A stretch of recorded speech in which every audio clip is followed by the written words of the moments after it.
迎春接福1分鐘。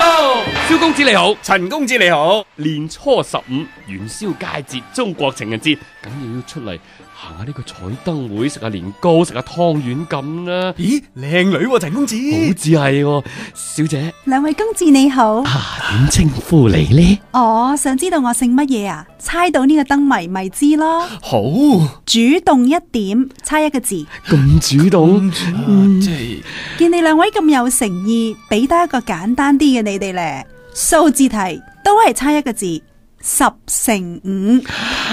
咁係咪我哋今日猜到嘅話咧，你就即刻同我哋去行？係啊。哇，咁識都唔好今日答佢啦。點解啊，陳公子？遠睇係跨啦啦，近睇係烏哩馬叉。你睇下佢棚牙燒到落下巴啊！哇，啲牙湯圓咁大啊嘛！唔係湯圓啊，係食完湯圓未朗口啊！嗰啲芝麻啊，哎呀，搵笪白色睇下都冇啊！走啦！咪走住！欲知燈謎謎底，請留意聽日最後一集嘅迎春接福1分鐘啦！迎春接福1分鐘。我係陳日君，我係 Marina。我係蕭康迪。